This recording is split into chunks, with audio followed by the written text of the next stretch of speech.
Alors, Bezrat Hashem, le Zohar de ce matin, Parashat Nitzavim. Rabbi Elazar Patach. Vient Rabbi Elazar, il ouvre son discours. Vayhi hayom. Vayavou bnei Elohim litiatsev al Adonai. Vayavo Satan betocham. Et voilà, le jour est arrivé. Et les anges, bnei Elohim, les anges, sont venus de se mettre devant l'Éternel. Vayavo gama Satan betocham. Et le Satan, il est venu parmi eux. Dit Rabbi Elazar, Vayhi hayom. Ce verset, de quoi il fait allusion? Le Yom, la journée dont il fait allusion, c'est Rosh Hashanah. De Kutsha Berichou Kaim le Medan Alma, où la juge le monde en entier.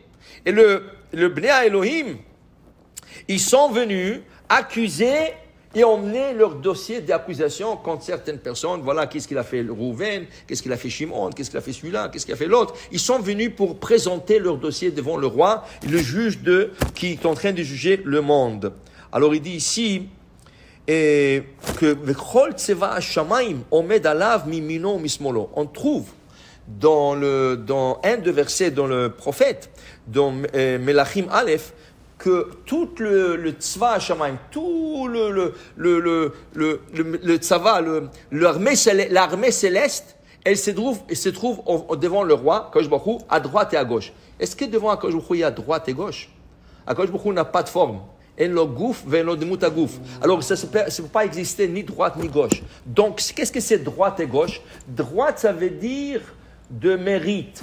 Gauche, ça veut dire des accusations. Et voilà que les anges viennent Rosh Hashanah pour étudier le mérite sur certaines personnes et pour accuser certaines personnes. Alors, c'est droite et gauche. Et le Satan, il vient aussi parmi eux pour leur donner la force, okay? Pour confirmer tout ce qu'ils sont en train de dire. Mais quand tu accuses un enfant, indirectement, tu accuses le père. Quand tu dis un enfant, il a fait ça, c'est pas bon, tout ça, qu'est-ce que tu dis, c'est pas bon? Qu'est-ce que ça veut dire, c'est pas bon? Ça veut dire que son père ne l'a pas éduqué. C'est ça que tu es en train de dire. Quand un enfant fait une bêtise et tu dis, ah, j'aime pas qu'est-ce qu'il a fait et tout ça, tu es en train de dire, ah, où est son père? Où est son père? Pourquoi il l'a pas éduqué? Hazve Shalom. Quand les anges accusent Am Israël, indirectement, ils accusent Akadosh Baruch Hu. C'est les enfants d'Israël. C'est les enfants d'Akadosh Baruch Hu à Am Israël. Alors, Akadosh Baruch Hu n'aime pas ça. Akadosh Baruch Hu n'aime pas qu'on accuse ses enfants. Okay? Qu'est-ce qu'il fait Akadosh Baruch Hu? Quand eux, il vient accuser, il leur détourne la pensée. Et voilà que le Zohar, ce matin, il nous donne un exemple. Une fois, le Satan est venu. Le Satan est venu avec une grande accusation contre le peuple d'Israël. Vraiment une grande. Qu'est-ce qu'Akadosh Baruch Hu a fait? Il lui a détourné la pensée. Comment il a détourné la pensée? Quand il est venu, Vayomer Adonai la Satan. Et Hachem dit au Satan, est-ce que tu as vu Eïov sur terre? Tu as vu Eïov? Quel tzaddik! Eïov, c'était un goy. C'était le chef des goïms. Et tout le goïm admirait Eïov. C'était un tzaddik. Vraiment, il était un homme très pieux. Ish, Yachar, un homme intègre. Ve'yere Elohim. Il craignait Dieu. Eïov craignait Dieu. C'était un goy, mais il craignait Dieu. Okay? Et il était et Dieu, qu'est-ce qu'il fait? Le Satan, il vient pour accuser. Il dit, est-ce que tu as vu Eïov? Waouh, tu as vu quel tzaddik il est? Alors le Satan, il dit, les tzaddik, moi je peux lui mettre des obstacles et tu vas voir qu'il va plus être tzaddik. Ah oui, tu es capable de le faire? Vas-y, fais-le, mais attention, tu lui prends pas son âme.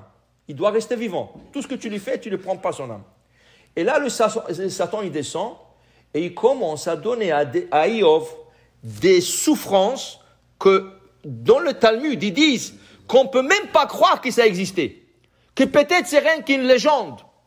Tellement il souffert, il a perdu 60 enfants, il a perdu sa maison, il a perdu sa santé, il a perdu tout. Qu'est-ce qui n'avait pas Eïov? On dit, c'est quand quelqu'un souffre, on dit, ça c'est la souffrance d'Eïov, ça. Okay? Tout ça, le Satan est en train de faire. Mais entre-temps, qu'est-ce qu'Akadosh Baruch Hu a fait? Il a détourné l'accusation. Le Satan, il a oublié son accusation. Il voulait venir avec une grande accusation, il a oublié. Qu'est-ce qu'il voulait dire? Il s'est attaqué à Eïov. C'est ça qu'Akadosh Baruch Hu fait. Quand le Satan et les anges célestes, ils viennent avec des accusations, il leur détourne leur pensée. Ah, vous avez vu ça? Vous avez vu ça? Ah non, ça. Vas-y. Allez-y vous occuper de là-bas. Laissez mon peuple, laissez mes enfants tranquilles. Alors c'est ça, Ken. Mais là, Akadosh Baruch Hu, c'est comme il tient l'accusation, comme il empêche l'accusation. Mais en une seconde, dit le Zohar. Mais entre-temps, tu dois faire tchouva. Il a repoussé le Satan, mais tu crois qu'il ne va pas revenir? Tu crois qu'il va te laisser? Il va revenir. Alors il faut que tu fasses tchouva. Tu as 10 jours pour faire tchouva. Il nous repousse Rosh Hashanah jusqu'à Kippour. Kippour, espérons que tu fais tchouva entre le 10 jours de pénitence. Et Yom Kippour, fais un peu de tchouva. Même il dit Bediavad, chez Bediavad, a posteriori de posteriori, il essaie de le pousser encore jusqu'à la fin de Sukkot, au Sha'ana Rabbah. Au Sha'ana Rabbah, nous restons la nuit, toute la nuit réveillés pour faire le tikkun et tout ça. Akadosh Baruch Hu, il essaie de te pousser. Mais là, au Sha'ana Rabbah, c'est fini. Si tu n'as pas fait tchouva, malheureusement, tu es sujet à l'attaque de ces anges et de Satan. Si tu as fait tchouva, il ne peut rien te faire. Tu as fait tchouva, il ne peut rien te faire. Alors pour dire, dit le soir, voilà, Akadosh Baruch Hu aide au Am Israël à faire tchouva. Il bloque l'accusation, il détourne l'accusation.